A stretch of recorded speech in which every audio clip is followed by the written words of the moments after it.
L'amélioration du climat des affaires au Cameroun passe par la construction d'un référentiel propre au pays, d'actions stratégiques, les indicateurs de performance du doing business ne cadrant pas souvent avec les réalités du terrain. Notre environnement des affaires est effectivement sur une rampe de lancement, mériterait d'être mieux classé parce que si la performance dépendait seulement du classement, ma foi, le Cameroun n'existerait pas. Or, ce n'est pas ce que nous avons remarqué sur le terrain.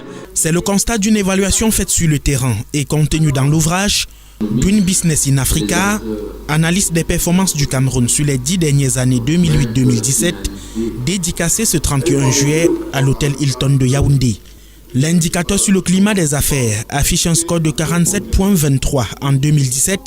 L'ambition est de passer à 71,32 en 2020 sur la base des avis recueillis auprès des entreprises et institutions. C'est de prendre ce référentiel qui est consensuel et justement mener un plaidoyer institutionnel avec les partenaires au développement pour que ces recommandations justement prennent corps. Il s'agit de réduire davantage les lourdeurs fiscales et administratives, contrairement aux pays comme la Côte d'Ivoire ou le Rwanda, un travail intellectuel salué à sa juste valeur par le représentant du Premier ministre chef du gouvernement. C'est un excellent ouvrage.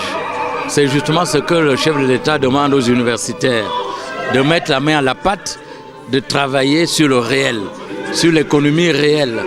Et là, Madame le professeur Justine Difo a fait exactement ce que souhaite le chef de l'État, son Excellence Paul Biya. La dédicace de l'ouvrage du professeur Justine Difo Tuenkam, publié en français et en anglais, est couplée aux journées économiques de l'Observatoire africain de la pratique des affaires, dont elle est présidente du conseil d'administration. 2 protocoles d'accord ont été signés entre la Chambre de commerce, l'OAPA et l'IPD.